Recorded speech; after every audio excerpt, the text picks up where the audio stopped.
Hello, നമുക്ക് അടുത്ത പാട്ടിലേക്ക് പോയാലോ?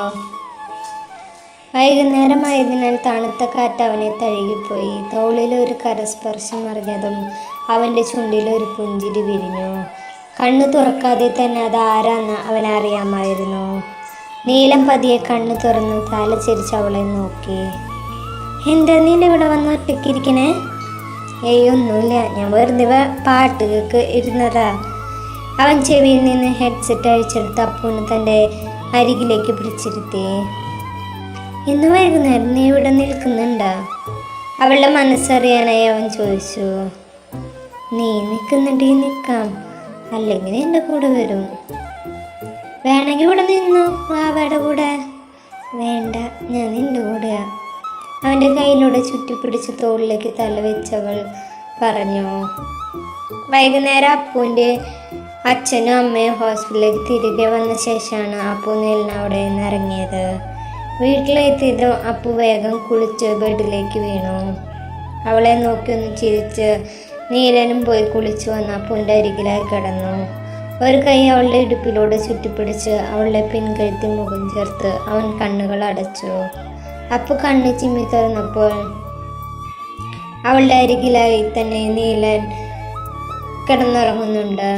അവൾ പതിയെ അവൻ്റെ കവളിലൂടെ വിരലോടിച്ചു. അത് മനസ്സിലാക്കിയ പോലെ നീലൻ്റെ ചുണ്ടിൽ മനോഹരമായ ഒരു ചിരി വിടർന്നു. അതോടെ അപ്പോൾ അവൻ്റെ ചുണ്ടിലായി മോച്ച് അവൻ കണ്ണു തുറന്നു. ഉറക്കം മതിയായില്ലടി, അവൻ ക്ഷീണത്തോടെ പറഞ്ഞു. എന്നാ ഉറങ്ങിക്കോ. അവൻ്റെ നെറ്റിയിൽ ഒന്നുകൂടെ ഉമ്മ വെച്ച് അവൾ എഴുന്നേറ്റ് മാറാൻ നിന്ന് നീലൻ അതിന് സമ്മതിക്കാതെ അവളെ ബെഡിലേക്ക് തന്നെ കിടത്തി. അവളുടെ മാറിലേക്ക് തല വെച്ച് അവളെ ഇറുക്കെ പുണർത്തും കണ്ണുകൾ അടച്ചു. അപ്പോൾ അവൻ്റെ മുടിയിലൂടെ പതിയെ തലോടിക്കൊണ്ടിരുന്നു. അപ്പോൾ അവളുടെ മനസ്സിലേക്ക് കടന്നു വന്നത് ആദമ്മയോട് ചേർന്ന് കിടക്കുന്ന കുഞ്ഞു പെണ്ണിനെയായിരുന്നു. ഒന്നിറങ്ങിയ നീറ്റ് നീലൻ തല ഉയർത്തി നോക്കുമ്പോൾ അപ്പു കാര്യമായ എന്തോ ആലോചനയിലായിരുന്നു. ഉറങ്ങിയില്ലേ നീ? ബെഡിൽ എഴുന്നേറ്റിരുന്നുകൊണ്ട് ചോദിച്ചു. ഇല്ല, ഉറക്കം വന്നില്ല. അവരൊന്ന് മൂളിക്കൊണ്ട് വാഷ്റൂമിലേക്ക് പോയി. മുഖം കഴുകി നീലൻ തിരികെ വരുമ്പോൾ അവ അതേ ആലോചനയിൽ തന്നെയാണ്. എന്താ കുഞ്ഞ്?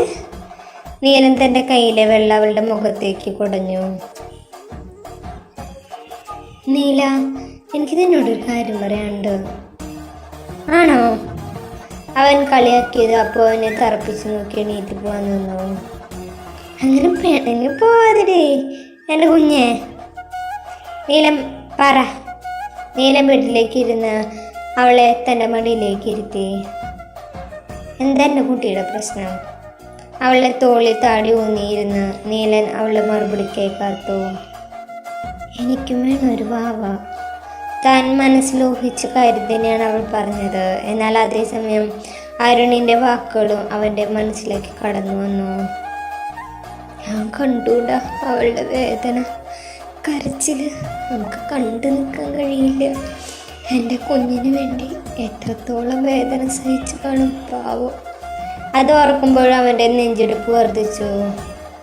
എന്താ നീലൊന്നും പറയാത്തേ? ഈ പ്രഗ്നൻസി എന്ന് പറയണത് നീ വിചാരിക്കണ പോലെ അത്ര കുട്ടിക്കളിയല്ല. അതിന് മെൻ്റലി ആൻഡ് ഫിസിക്കലി തയ്യാറാവണം. എൻ്റെ മുഖത്തേക്ക് നോക്കുന്നില്ല.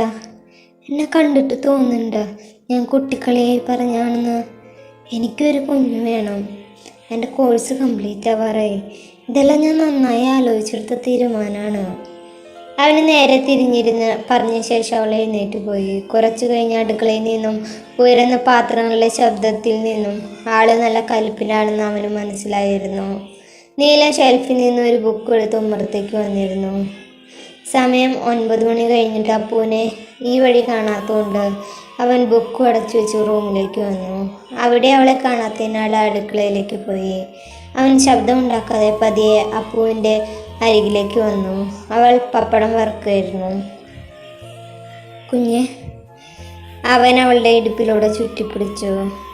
നീല മാറിയുന്നേ, തിളച്ച എണ്ണേട്ടാ. അവളുടെ തറപ്പിച്ചുള്ള നോട്ടത്തിൽ നീലൻ അറിയാതെ തന്നെ മാറി നിന്നു. പിന്നീട് ഭക്ഷണം കഴിക്കുന്ന സമയത്ത് രണ്ടുപേരും കാര്യമായി ഒന്നും മിണ്ടിയില്ല.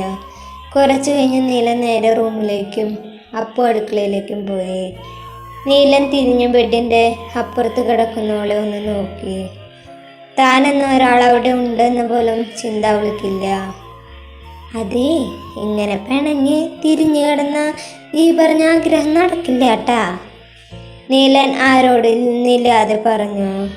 പക്ഷെ ആൾക്ക് നോ മൈൻഡ്. അതോടെ നീലൻ കണ്ണുകൾ അടച്ച് തിരിഞ്ഞു കിടന്നു. കുറേ നേരം കഴിഞ്ഞു. അപ്പോൾ ബെഡിൽ എഴുന്നേറ്റിരുന്ന് നീലനെ എത്തി നോക്കി. അവൻ ഉറങ്ങിയെന്ന് മനസ്സിലായതും അവൾ ബെഡിൽ നിന്നിറങ്ങി അവൻ തിരിഞ്ഞു കിടക്കുന്ന ഭാഗത്തേക്ക് വന്ന് കിടന്നു. ശേഷം അവൻ്റെ നെഞ്ചിലേക്ക് മുഖം ചേർത്ത് അവനെ ചുറ്റിപ്പിടിച്ചു.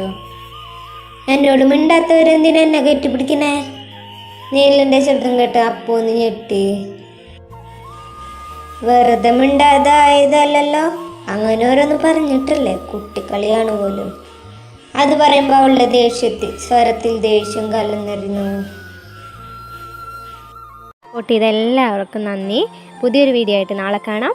അപ്പോൾ നല്ലൊരു ദിവസം നേരുന്നു. താങ്ക്